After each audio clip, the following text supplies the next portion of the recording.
നല്ല കാസ്റ്റ്, നല്ല ക്രൂ, നല്ല സ്ക്രിപ്റ്റ്, ഇത് മൂന്നും ഉള്ളതുകൊണ്ട് തന്നെ നല്ലൊരു തിയേറ്റർ എക്സ്പീരിയൻസ് കിട്ടിയ ഒരു ഗുഡ് വാച്ച് ആയിരുന്നു ഓഫീസർ ഓൺ ഡ്യൂട്ടി. സിനിമ ഒരേ ഗ്രാഫിൽ പോകുന്ന ഒരു പക്ക ഇൻവെസ്റ്റിഗേഷൻ ത്രില്ലർ മൂവിയായിരുന്നു. നല്ലൊരു എക്സ്പീരിയൻസ് എനിക്ക് തിയേറ്ററിൽ നിന്ന് കിട്ടിയിട്ടുണ്ടായിരുന്നു സിനിമ. പടത്തിന്റെ ഏറ്റവും വലിയ പോസിറ്റീവ് എന്ന പെർഫോമൻസ് തന്നെയാണ്. കുഞ്ചാക്കോ ബോബൻ ഹരിശങ്കറായിട്ട് അങ്ങ് ജീവിക്കുകയായിരുന്നു. കുഞ്ചാക്കോ ബോബന്റെ ഇൻട്രോ കഴിഞ്ഞ് 2 മിനിറ്റിനുള്ളിൽ തന്നെ ടൈറ്റിൽ കാണിക്കുന്നുണ്ട്. അപ്പൊ ഞാൻ ഫോട്ടോ എടുക്കാൻ വേണ്ടി ഇങ്ങനെ വെയിറ്റ് ചെയ്തിരിക്കുന്നത്. പക്ഷെ ആ 2 മിനിറ്റ് ലാസ്റ്റ് 10 സെക്കൻഡ് പുള്ളിയുടെ പെർഫോമൻസ് ഞാൻ ഇങ്ങനെ തരിച്ചു നിന്നു. പക്ഷെ ഫോട്ടോ എടുക്കാൻ പറ്റില്ല.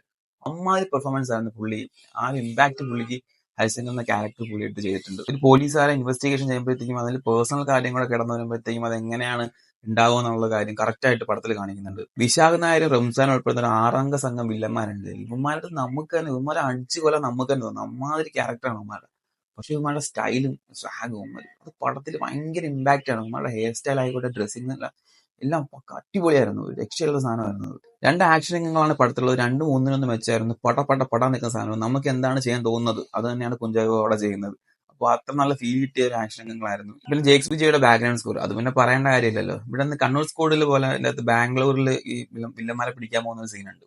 അപ്പോഴാണ് ഈ ബേബിജിന്റെ മറ്റേ നമ്മൾ കാണുന്ന പാട്ട് വരണം. അത് തിയേറ്ററിൽ കാണാൻ നല്ല രസമുണ്ടായിരുന്നു. അടിപൊളിയായിരുന്നു. ആകെ മൊത്തം ടോട്ടൽ നോക്കി കഴിഞ്ഞാൽ വേർത്ത് വാച്ചിങ് ആയിരുന്നു ഓഫീസർ ഓൺ ഡ്യൂട്ടി. അപ്പോൾ അത് കണ്ടവരുണ്ടെങ്കിൽ അഭിപ്രായം അറിയിക്കുക. Thank you.